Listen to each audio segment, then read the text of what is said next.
Hello, everyone, and welcome to the Counterpoint podcast.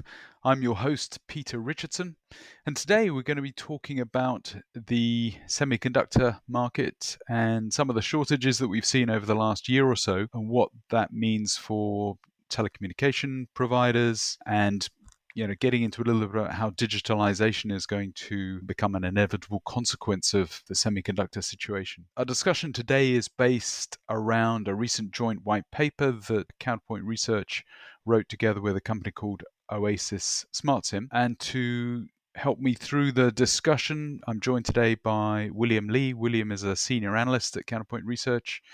William's based in Taiwan and is part of our semiconductor and components research team. Hello, William. How are you today? Hi, thanks. I'm good. Great. Thanks, William. Good to have you with us. And we're also joined by Olivier Leroux. Olivier is the president and founder of Oasis Smart SIM and has over 30 years of experience in the SIM card industry. So, Olivier, how are you today? I'm very nice. I'm very happy to be with you, Peter, and glad to get this time with William. Maybe a bit of word, or it is a smart team is not well known. Yeah, please. Yeah.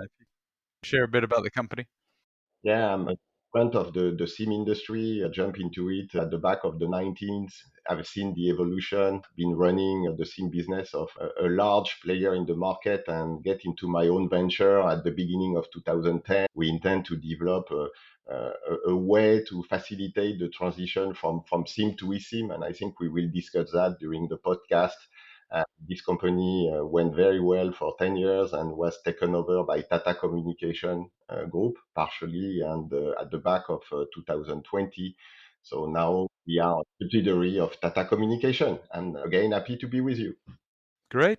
Thanks very much for joining us. And looking forward to the discussion. So, maybe I can put the first question to you, William. So, I mean, you obviously track the component market pretty closely together with the Counterpoint research team. So, can you explain a little bit how the chip shortages that we've seen over the last year have been affecting different sectors of the broader industry and supply chains? Sure, thanks, Peter. So basically, we know the overall component shortage came from an increasing demand of electronic devices, and especially on semiconductor components. The accelerating demand on semiconductor have triggered the first wave capacity expansion before COVID-19 hit the market. Then, the arising demand from first demand rebound in first half 2020 further expand the gap between supply and demand. Therefore, as the surging demand came in mostly due to remote working and education needs entering second half 2020, first desktop and laptops are listed among the most popular items.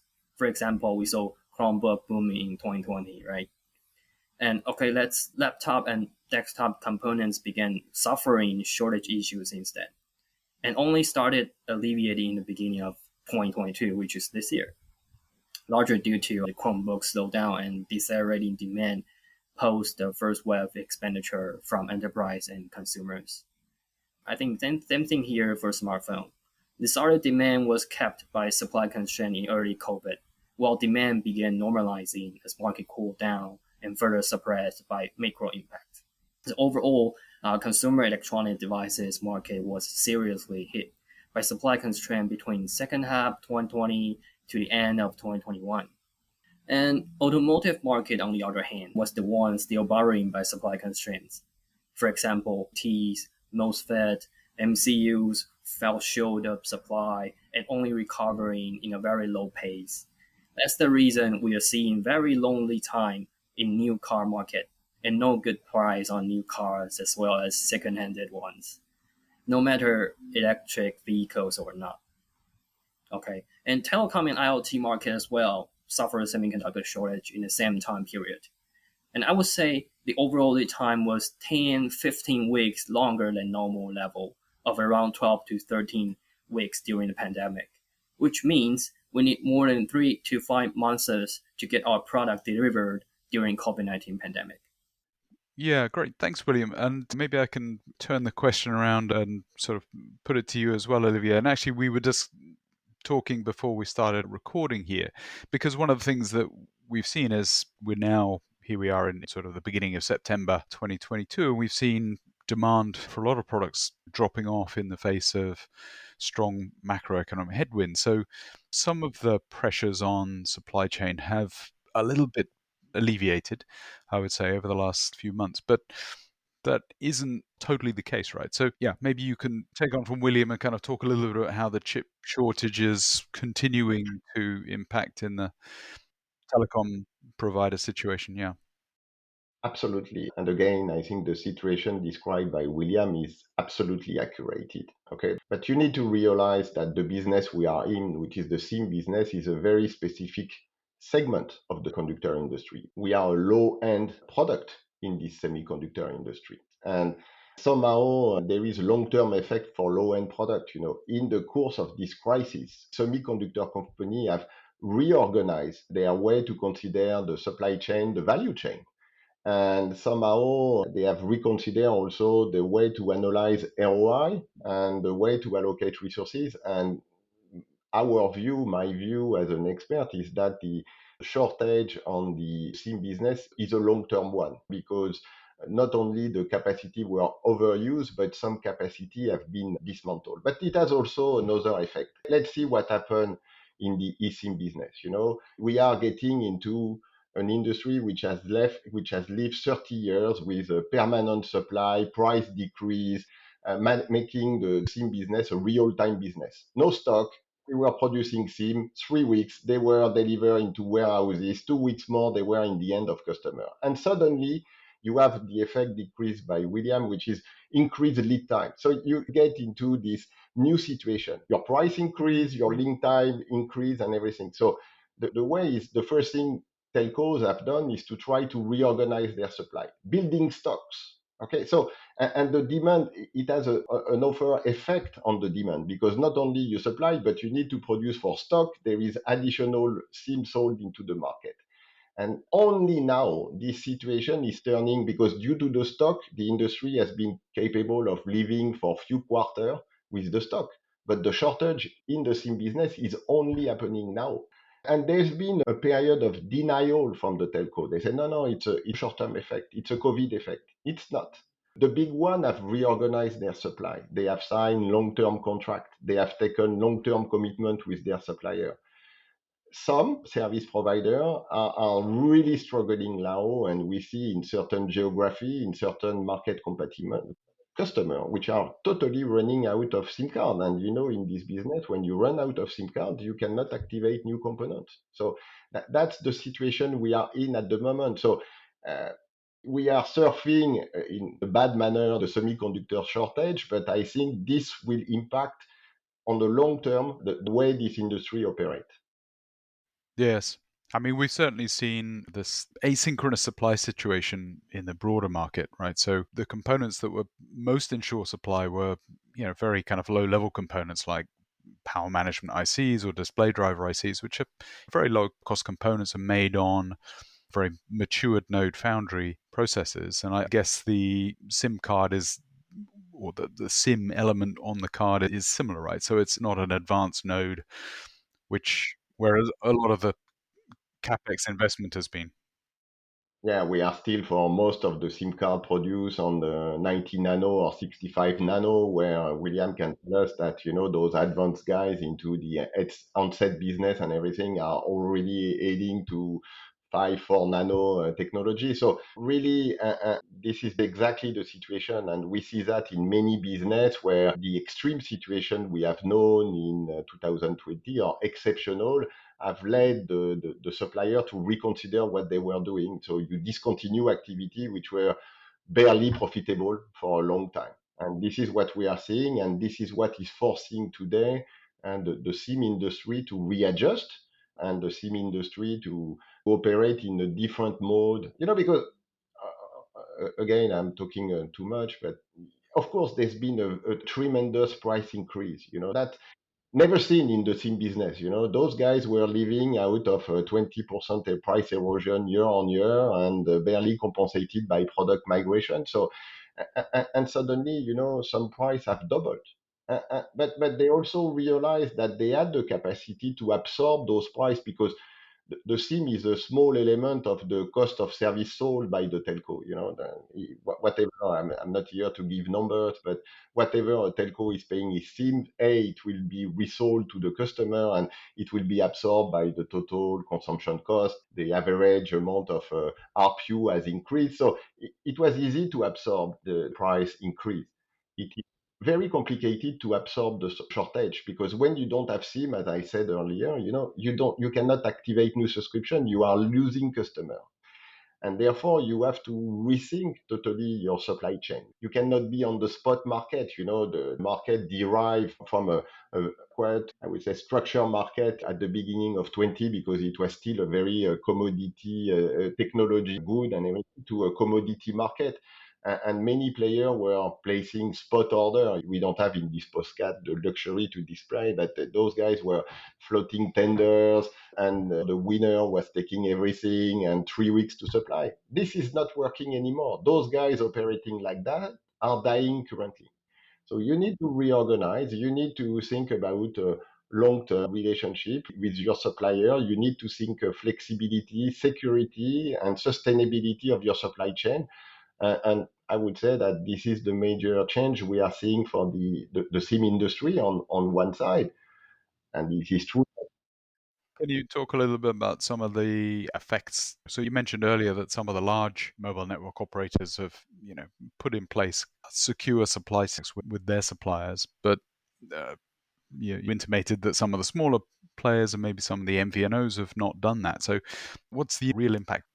The real impact of the market is they are losing market share. We are receiving call every day from people which are struggling to find, which are operating at zero stock. So, that especially those guys are the one which are more exposed to competition, based on geography, the fact that they are MVNO and everything. So we clearly start now again to see people which are losing market share because of the absence of SIM, And this is because there is another way to answer this situation. You can also say, I'm going to move to eSIM. We did not touch base on eSIM, which is how to replace this physical disposable component by a digital asset that can be downloaded on the device, which is not exposed to silicon shortage when we have plenty of data center capacity in the world. But those guys were also the less prepared for that.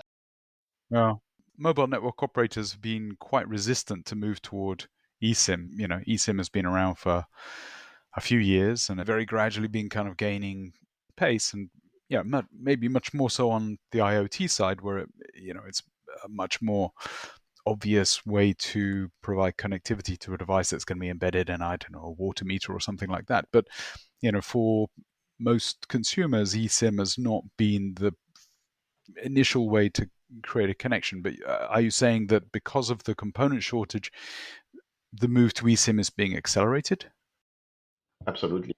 We've seen some telco moving to eSIM first approach in Germany, for example. We've seen a massive pain in the US and acceleration of the eSIM usage in the US during this period. We've seen telco creating a specific eSIM VNO to promote this technology. So we've seen those movements in the in the last months and in the recent period. Now, again, you said yes, the eSIM has difficulty to take, but it's also the reality that today eSIM are supported by high-end part of the market. The Apple, Samsung, and the low-end brand are not totally yet supporting the eSIM. And hence, we've got this still the big telco which have absorbed this shortage, this price high, have negotiated long-term agreement, are the ones which are prepared to launch eSIM. And what we are seeing now on tier 2, tier 3 MVNO part of the market is people which are suffering from the shortage and not really prepared for eSIM, and where maybe the set adequation is not perfect. And this is the situation we have to address currently, is the guy who is in Africa is not able to sell SIM card to his customer, but also the customer has no eSIM capable device. So this is the problem we need to solve at the moment. And this is where it has been super interesting and super exciting to address the market in the last months.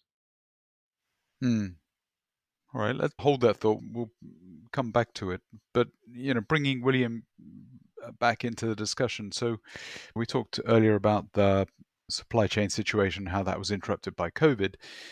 Yeah, we have another set of issues now, particularly around geopolitics. So, obviously the Russia-Ukraine situation has created some disturbance in the supply chain. And just in the last 48 hours, the US imposing some restrictions on types of semiconductors that can be exported to China. So can you talk a bit about some of these issues, William, and how we see that impacting the market going forward? Sure. Thanks, Peter. Yes, not only global inflation issue, but also regional tensions will have certain level impacts on chip demand and supply. Russia-Ukraine is the one having the largest impact, especially for North Asia and part of EU. The impacts were from both demand and supply side, as both countries' market were more or less affected by severe tensions, which put a lot of pressure on enterprise expenditure and consumer spending. Also, both countries were rich in some kind of key materials to semiconductor supply chain. For example, krypton, which dragged the speed of alleviating chip shortage situation. And China-Taiwan issue focused more on overall semiconductor supply chain because Taiwan is now an important place for semiconductor production as well as chip design. TSMC has around 60% market share on foundries, while other Taiwan-based design houses such as MediaTek, Novatek, and Realtek all played key roles in their market, respectively. Thus, to maintain a good relationship across the trades would definitely help erase the concerns on chip supply. And recent updates from US and the new act on upon the China chip manufacturing, well, this will to some degree decelerate China's step forward on the overall semiconductor development. But I think the China's policies to remain the same is they want to have their own semiconductor supply chain. So maybe this will slow down their pace, but in the long run, they will still keep their step forward to build out the semiconductor supply chain. Okay, so we have some alleviation in the supply situation from slowing demand, essentially driven by macroeconomic headwind. But then we have kind of geopolitical tension, which is impacting in different ways. But over the last 2 years or so, we've seen, the big foundries announcing, huge capex investment plans to build new foundries, new capacity. But most of that going into, leading node developments. What about the legacy nodes, more matured nodes? Are they getting a reasonable share of investment as well? Yeah, you're right, Peter. So, well, both advanced and mature nodes are seeing expansion plans from foundries. So before COVID-19, we already saw increasing capex and capacity expansion plans from major foundry and back-end companies. And this trend was further pushed forward due to the larger demand after COVID impact. However, it takes time for semiconductor capacity to get online and go into mass production. First of all, to build a new fab, we have to spend like 12 to 24 months to finish the building, and another 6 to 12 months to ramp up the production lines. In addition, for advanced nodes, it should take 6 to 12 more months before perfectly enter mass production phase. So if we start building up a new one from scratch, at least we have to wait over 2 years before we can see chip output. And even we add new capacity to existing fabs, we still need at least half a year before getting it online. So it really kills a lot of time on chip manufacturing process, no matter on advanced nodes or mature nodes. Besides, over 10 billion has to be invested to add new capacity, with hundreds of millions of US dollar annual OPEX expected post capacity setup. So it's not easy for other companies to set up semiconductor production lines themselves. Not to mention other key roadblocks, including looking out for a place to build up the fab, the material sourcing, and the labor acquiring. Therefore, it's not an easy thing to have a new capacity in a short time. That's why we need original foundries to have their expansion plans. All right. Thanks, William. That makes a lot of sense. So, yeah, just to kind of recap, so we have supply chain under stress, big capex, which will ultimately deliver a lot more capacity, but it's going to take, potentially 2 years before that comes online, and will probably favor more leading edge than matured nodes, which is when we're talking about SIM cards, we're talking really about that kind of matured nodes, as you said, Olivier, much more in the sort of 90 nanometer range, which is perhaps less favored by foundries. So kind of bringing this back to how you see the vision of Oasis and eSIM developing, and how that can sort of help mitigate some of the issues that we're seeing. What do you expect to happen over the next, let's say, 2 years, Olivier, in terms of supply of both physical SIMs, but also then the development of the eSIM market? Well, let me try to explain what we've tried to do in the last month to try to mitigate the situation and to try to propose a solution to our customers. The first thing is leveraging the Tata communication and the Tata Group power. We have tried to secure some sourcing of semiconductor, not to be on the spot market, but signing long-term agreement with some players, taking some commitment ahead for the year to come. So we've tried to secure a long-term agreement, first time in the history of the company, but thanks to the size of Tata Communication, it has been possible. We have also totally restructure our OS technology to be much more flexible, much more agile. We realized that you could not consider that one supplier will become a permanent supplier forever. So you have to adjust your technology. We develop software on the top of the semiconductor, and you have to adjust your OS framework to make it easy to port, to make it easy to migrate from one technology to another. And that has been done. And we are also working on new form of engagement with our customer. And I would like to come back to that. The first thing is really to propose this one shop stop approach. Okay, to say for us, because finally an eSIM is a SIM. When you deal with Oasis Tatacom, when you enter into relationship with us, you can get eSIM and SIM in pretty much the same condition, except the form factor, and with a total flexibility, meaning that you don't have to take a super high commitment on the eSIM because you are not sure of your market, but we can totally take a profile from a SIM to an eSIM depending on the demand. So total flexibility on with the demand. The capacity to set up your eSIM environment, what the industry is calling DP+, super fast, super easy, a few weeks, a bit the inner box approach of the Digital Connect, helping through the consulting our customer, because again, with the eSIM come a new requirement in terms of digital journey, how you address your customer and everything. And this is also a showstopper that I forgot to mention. It's not only replacing a physical SIM by a digital asset, but you also need to include that into the customer journey. And some telco are facing this a bit difficult to achieve. So we have developed a consulting approach to assist our partner and everything. And for some geography, we are proposing quite, I would say, quite advanced and everything, which is still to deliver some physical SIM that can work into every phone, but which have the specificity of the eSIM that can be reused. So a bit of a reuse approach of the SIM. So instead of having a disposable SIM,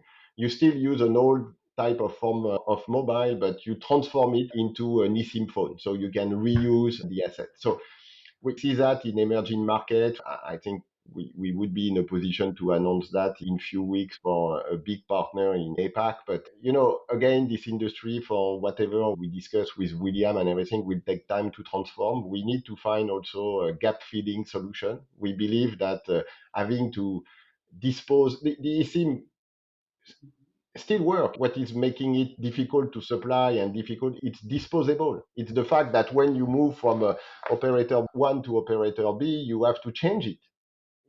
If you keep the form factor, if you don't have to change the phone, if you don't rely on what Apple and Samsung decide, but you can still use the SIM slot, but you make your eSIM reprogrammable, you have breached part of the demand, and this is somehow available in every geography. So this is why we try to propose to the market. So those four components, a new form, long-term engagement with flexibility between SIM and eSIM, consulting on the digitalization of the customer journey and reuse, recycle approach of the physical form factor on the product, what we are proposing to the market.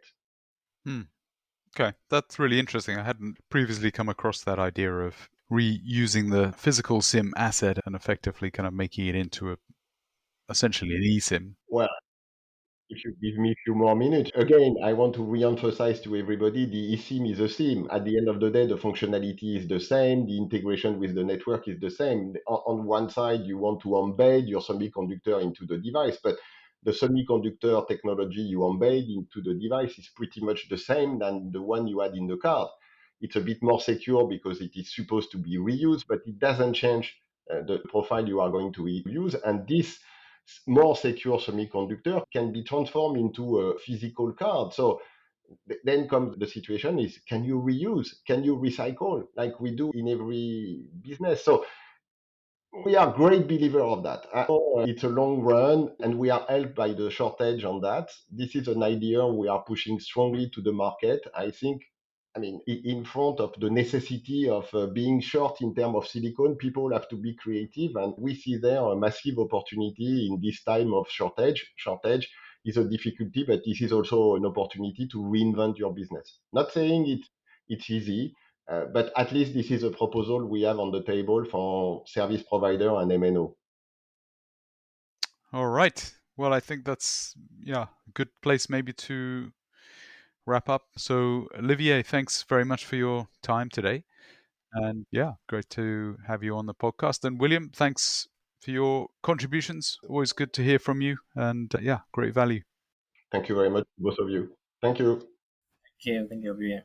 Yeah, thanks both. And yeah, so just leaves me to say thank you very much for listening to this podcast. And yeah, we look forward to seeing you again on the next Counterpoint podcast. Thanks very much. Have a great day. Bye now. Bye.